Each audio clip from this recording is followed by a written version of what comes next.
If you're an average player, you want to be left alone, right? Because you want to be able to slide by. If you're a good player, you want to be coached. If you're a great player, you want the coach to tell you the truth every day. Did I hustle on that play? Did I make the right read? Did I play the guy with the right leverage? You want to know every play. Because you know why? They want to be perfect. Everybody here makes a choice to do one of those three things. Welcome to the GOAT Consulting Podcast, a podcast dedicated to people striving to be a GOAT, the greatest of all time, serving it up in a way that you can get it in all stages of life. Hey, I'm Colby and welcome to another episode of the GOAT Consulting Podcast. It's my favorite day of the month. It's when we get together and sit around this table right here in Pod Studio 1. To my right, as always, the punt, pass, and kick champion of Rutherford County for several years back in the early 90s, late 90s, Tyler Burnett, the CEO and founder of Florida, of the GOAT family of brands, punt, pass, and kick. He can do it all. Yes, he can. Tyler, welcome to the show. Glad you're here today. Always glad to be here.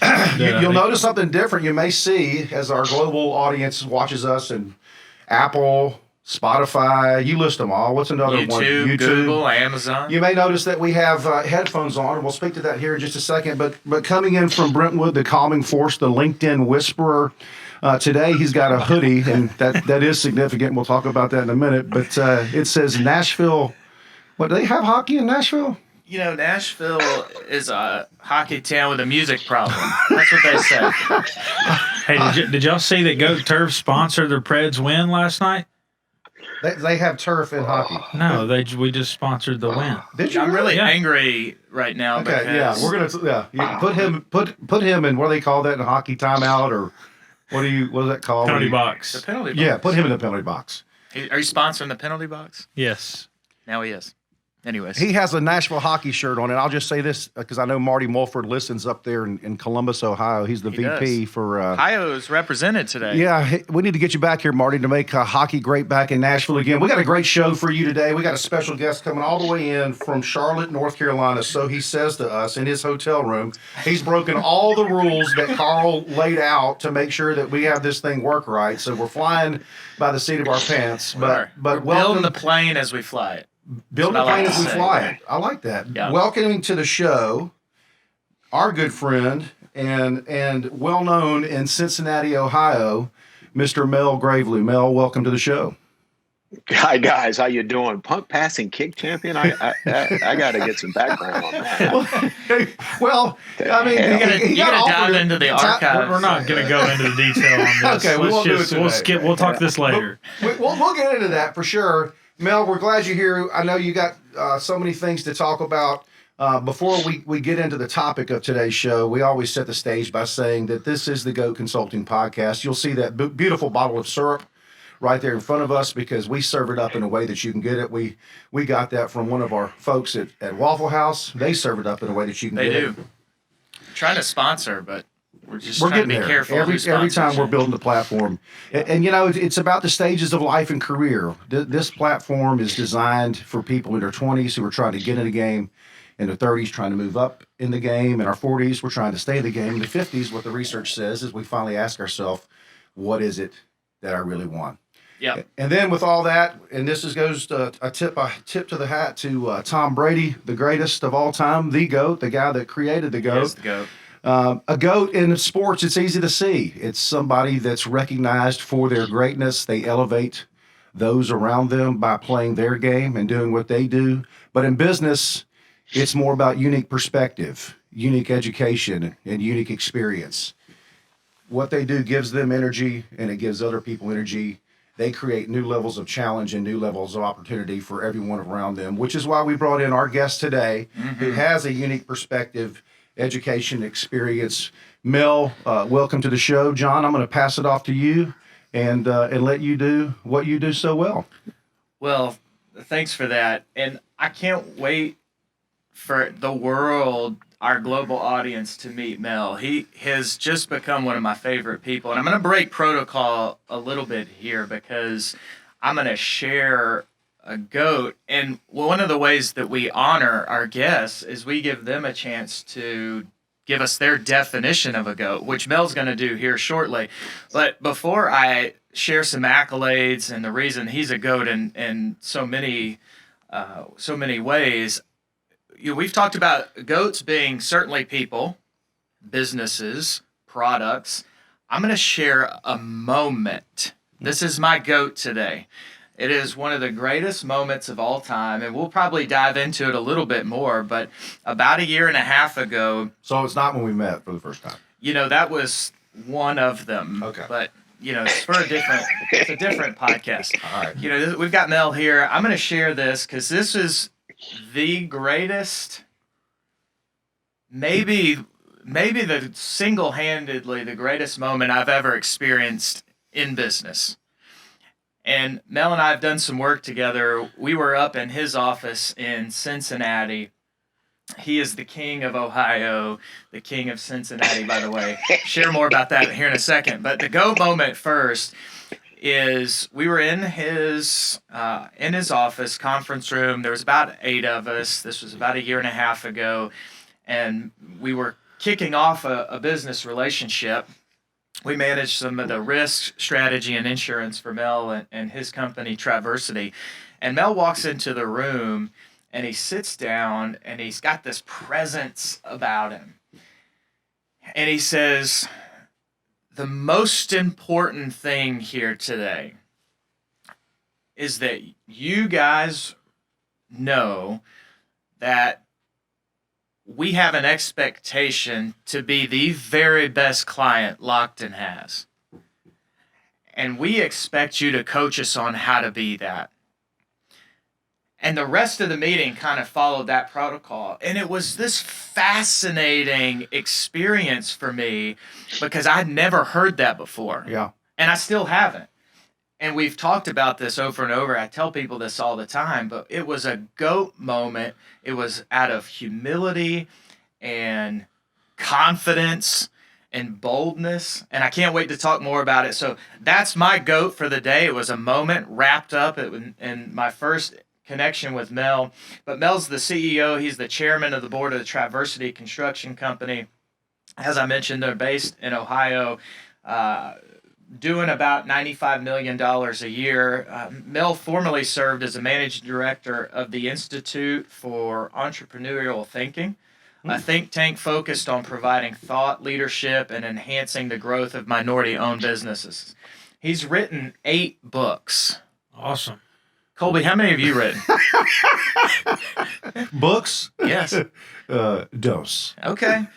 So he has at least But quadrupled. they're better than mine. Well, the covers are for sure.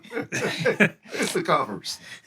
And majority of these books, Mel, I think, are centered around the That was minority mean, by the way. entrepreneurship. That was really mean. You challenged me. It was I out of need you love. to challenge me. It was out of love. Thank you. Mel graduated from Mount Union University, Kent State University with his MBA, and Union Institute University with his PhD. No So wonder we're among- talking to he's Dr. Mel here. Yeah, he's a Division III guy. I love that. He fellow has D3 guy. received a number of awards and distinctions. The Larry Albus Entrepreneurship Award, Women Mentor of the Year Award, 40 Under 40, multiple IBN 100% clubs, and Men of Honor Award. And just such a great person to be around, to be with, to learn from.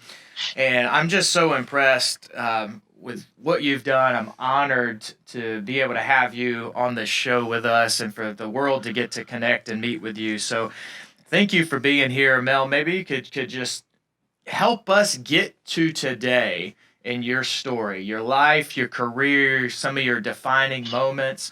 Help us, walk us to where you are today. Yeah, Mel, and when you think about that, think about the 20s and the 30s and the 40s and the 50s. You obviously are doing what you really, really want to do, but it's kind of an odd path to get a PhD, write 8 books, and say I'm going to start a construction company. All right. So Maybe the only person that's ever done that. Great example of perspective, education, experience, and we certainly are going to love to listen to that journey and how you got to where you are. Yeah, well, first, guys, thank you for inviting me into what you guys are doing here because I think it's special. I think the camaraderie and the balance of a serious topic with the levity of friendship and connection and exploring ideas is meaningful. I checked out some of your other podcast moments, and I'm humbled to be invited in. Listen, I've got some strengths. One of them is not talking about my journey, and so this is perfect, I'll do the man. best I can. Yeah. Thank you for stretching me. But so I'll start by just trying to give the highlights of things, and if you've got questions, we can delve into them. I find that they're much less interesting to most people, and my kids continue to confirm that for me. But I'm a guy from Canton, Ohio. It's a relatively small town in Northeast Ohio, closest to Cleveland if you're trying to find it on the map. And grew up in kind of a steel town. Parents solidly in the middle class, worked in factories, got their education late, created expectations for my sister and I. I've got one sibling. And I just got touched by a number of people along the way that influenced my life and my development. My parents were the first, but by the time I got to college, there was a guy there, Hugh J. If you read it in my books, there many of them are fables. There's a wisdom figure in my books, and the wisdom figure's name is Hugh, and that is a tip of the hat to my college mentor, Hugh J., who's passed now.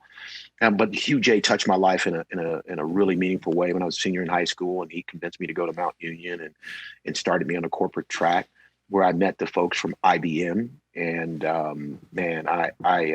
it was the first meeting I'd ever seen them when I worked as a co-op. I met the folks at IBM, and I instantly wanted to work for them. So when I graduated from college, Mr. J helped network me into working for IBM, and at the time they were the pillar of professionalism. They were icons in their industry. They had systems and presence and position and market share and swagger. It was just an attractive situation for me, almost intoxicating. And I joined IBM right after I graduated, worked there for 7 years. And I still say today that I would not be married to the woman I'm married to if it had not been for IBM. Because I had a lot of reasons why her father wouldn't like me, a lot of reasons why he wouldn't like me. But he was an IBMer, and we transcended all those other things because we both worked at IBM at the time. So what is I worked at IBM. The Men of Honor Award? Is that from IBM? Yeah. And can you tell us? No, it's not. That is a relatively recent honor. The city of Cincinnati honors African American males in various categories. And I got that award in the category of entrepreneurship. And that was 2013, 2014 vintage, John. I think that was John that asked that question. Yeah. For the audience, if you can't see, we Mel is piped in through Zoom. Is that right? And so this is our first attempt to do that. And Mel, we appreciate you stepping on a limb here and being with us. And Mel's got this, you'll see it if you watch YouTube, he's got this really sharp, like, button-down shirt on. And I think he's got some feelings that I wore a hoodie today. I'm pissed off about the hoodie. That makes sense. Carl, can you say that on our show? Can I say piss? Yes, you can. I feel like this is a Mr. Rogers moment. You know, we're in front of Congress and we're asking for money. I mean, this is incredible. We had to beep that out. JR, put that note. Please make sure that Mel gets one GOAT podcast, GOAT Consulting podcast hoodie, using the new brand, by the way, back here, the new brand. It's beautiful. For our audience. So we'll get that to you. But here's what I love that you said. That's so cool. And it makes me think about my own journey. You said that you were intoxicated with IBM. And that is the way I felt when I started a college football team in 1998 with no phones, computers, players, uniforms. It was intoxicating to go to work every day. What made IBM intoxicating for you? And then how was that the flywheel that allows you to continue to move forward?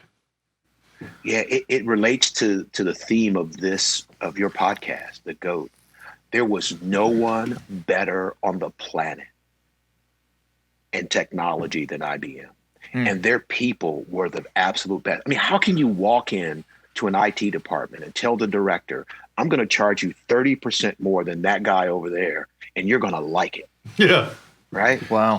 And IBM did it every single day. They didn't apologize for it. They had 80% of the market share in mainframe computers. We would tell vendors, tell customers, listen, you can buy that disk drive from that other vendor. But what you're going to tell your boss when it goes down in the middle of the night? You're going to tell them that you saved a couple $1,000,000? Yeah. Of course not. Right. And we backed it up. I mean, the service levels and the delivery and the training, they spent hundreds of thousands of dollars training us. I mean, my first year at IBM was just 100% getting on airplanes, going to training, coming back, shadowing people, going away from more training. So it was intoxicating because I was in the midst of the absolute best in their industry. There was a bit of a swagger, which I kind of dig. How can you not? And yeah, and so that's what it was, Colby. It was that attraction to it. We were some bad boys, man, at IBM, and it was really good for me. It was really, really good for me. Mel, when I think about that moment, that GOAT moment that I shared about a few minutes ago, the end of that story that I didn't share is you said, look, we want to be the best client that you have, because if we are, we know when things get dirty, when we need you in the trenches, when we need you to be above and beyond, you're going to do it. How has your journey, maybe some of the things you learned at IBM and along the way, led you to that moment? Yeah, it's a great, man. You are insightful. You guys are pretty good at this, by the way. You don't suck. It's all John. You don't suck. Yeah, you don't suck, which is almost like good. It's just under good, I think. Well, here, let me frame it this way, because John's asking what I want to ask, but I want to ask it in a more succinct way. Where did you? Wow, we're trying to suck less for you, Mel. A less sucky way. Where did you have the mindset to walk into a meeting? Because you know how those meetings typically go. It's scripted. It's stand your ground. It's I'll take a step, you take a step. But you were vulnerable. You came in and said, hey, we want to be your best clients, and we need you to coach us to do that. Where does that come from through your experience? That's what you want to know, right? It's great. Because it just, as you're thinking about that, like I just stepped out of a client relationship willingly because it was the worst relationship I've ever been in. If I've never been in an abusive relationship, and I felt that way here. And this is like the total opposite of that. Yeah. Well, it's the taking a piece of the pie and only wanting something for themselves instead of making the pie bigger for everybody. Yeah, I like that. No, I agree. Think about it. That's what I want from my customers. I want my customers to tell me what it takes to serve them the best I can. And in order for me to do that, I need my teammates in the trenches with me. There is going to be a war one day. Right. And I want to make sure whoever's in the foxhole with me is prepared to fire back. And to do that, I've got to start building that relationship on the first day. Yeah. So, if you notice, John, my team doesn't let me stay around long. Right. They invited me in to kind of to set the tone, and then they invited me to leave, because what they also know is if I get involved in the details, it just gets icky. But I set the tone pretty well, I think. You did. And John, that's where it comes from. That is what I want from my customers. I want my customers to say, hey, TriVersity, we need you to be a certain way for us. And call us to it and make it very, very clear. So I've just decided, and it's been some years ago, we can't know everything. If I call the banker and I know more than the banker, I don't need the banker. So, switching to Lockton from a local firm, which I had a personal relationship with for 20 years, was a pretty big decision for us. And I needed to put you guys on notice of who we were and what we expected and what you should expect from us. But I said the same thing to our banker, who's Fifth Third Bank. I say the same thing to the accounting firm, who almost got fired recently because they forgot. So because how do we become the best? You guys should know this better than we do, right? If not, what the hell do I need you for? And Colby, you've talked about that before. You call it an in the boat mentality. I've heard you share that in client meetings. Look, we're in the boat together. Yeah. That's how you've described I love what Mel said, and it makes me think of my GOAT for today, and I'll hold on that. But to say one day there's going to be a war.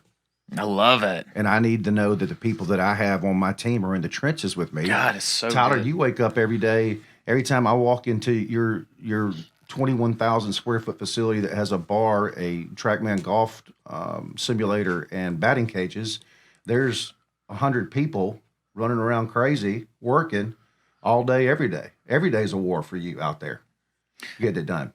Mel, one of the things I read about recently in an award that you won, it talked, I can't remember if I read it there or you shared this, but it really stuck out to me as you talked about how your dad, when you were 18, insisted that you join your first board of directors for a nonprofit. Can you talk a little bit about that and share that moment? Yeah, first, I've got amazing parents, and I'm blessed to have them both still with us. And my dad is a you watch what he does. You don't have to listen to a whole lot about what he says. That doesn't mean he doesn't say a lot, but just don't listen to it. Just watch what he does. And he was adamant that I join this board. I was 18 years old. They had asked that he join. He was a city councilman at the time. He declined and suggested strongly that they take his 18-year-old son. Wow. But what he was setting me up for was a broader perspective on life, on how things get done, on how people that are from unrelated places can attack a topic and make an impact on it when there's no profit motivation to it, when there's only the mission. When there's only the mission, here's how people can attack a thing. And I think it has really helped me in every aspect of my life, so much so that if you are an executive at our organization or hope to be one, you better get yourself on some not-for-profit boards. Wow.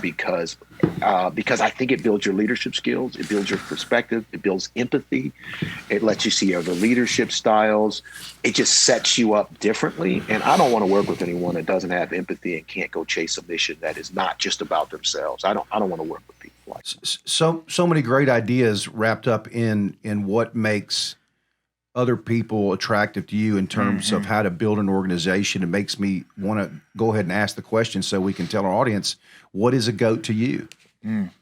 What is a GOAT? Yeah, that's a great question. Beyond your definition, which, by the way, is the clearest articulation of a GOAT I've ever seen. We all talk about it, but you broke it down. I mean, that is so if I were really being appropriate, I would simply write down what you said and say it back to you. But I don't think that's what you're asking me to do. Here's how I would say it simply. A GOAT is someone, when you watch them, it looks easy. But what you discover is the rhythm, the grind, the effort, the preparation that is so consistent through their life.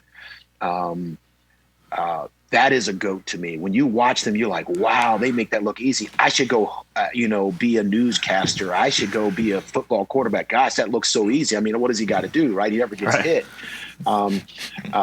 So that's a GOAT to me. It looks super easy, but what you find out later is what it took for Michael Jordan to actually be that good. That's not my GOAT, though. I love that. I mean, I get chills. What I love the most about what Mel said is I'm going to make it as simple as possible. And the idea of consistency and rhythm and doing the things that you have to do along the way to make it look easy. Where we are now. Now we got to go around the table. And do you have a GOAT moment and a GOAT, or just that's it for you? Just hanging it on the GOAT moment today. All right, man. I love first and foremost the GOAT moment in the hoodie. It's coming. That hoodie's coming to you. I think this is Mel's GOAT moment. Me and the hoodie. Awesome. I love. I don't know about the Knoxville or the Nashville hockey thing. Yeah, I'm with Mel. I'm with Mel. It's like Tyler, you were saying. I was just saying I love one of your comments I'm kind of dealing with something with my team right now, and you made a statement that's going to be a great conversation piece. You said you want somebody that is willing to chase a mission that's not about themselves. And we're having a challenge right now in my company, and what I just realized is the root cause of it is because they're only chasing something for themselves. And I want my team to be more than just people who chase something for themselves, but they chase it for the team and for our customers and for our vendors and all those things. So I really appreciate that. That's going to give me a great talking point and what I want my team to be for this particular person, but for my whole team and my whole company moving forward. That's a tough one too, because sometimes your best performers, at least on paper, they're those people who are chasing it for themselves. And the question around culture is, are you really willing to say, I'll give up the sales impact or the production impact that you create by getting rid of you to keep the culture of we're pursuing a collective mission. We got to find ourselves in that mission. Yeah. And that's a tough one to make a call on. And I will tell you, I don't release people or help people find their path in another organization very often. But when I do, it's almost always for the same reason. It's because they couldn't get in alignment with our mission. I love it. It's collective results versus status and ego. Right. And just because I know about TriVersity, Mel has somebody that not that long ago who I was close to in the organization that left and missed the mission, missed the leadership and the team so much that she came back. That's when you know you're winning. And I think when she left, it was stated, there's always a place here. Maybe in some form, some other iteration, and she took it back. I love that. We have 3 people a year, on average, that leave our organization. Wow. Within 12 months, come back. Wow. And you know, the one you're speaking to, John, is a personal. I mean, we've been together 14 years. I adore her. She's 3 awesome. companies together. And she was shocked when she walked in my office and announced she was leaving that I didn't try to make her stay. I don't ever try to make you stay. I will never counter an offer. I will never try to talk you out of it. I want to encourage you. If this is a blessing on your life and for your family, I will ask you why so I can make sure we're not doing something wrong and that you haven't been mistreated.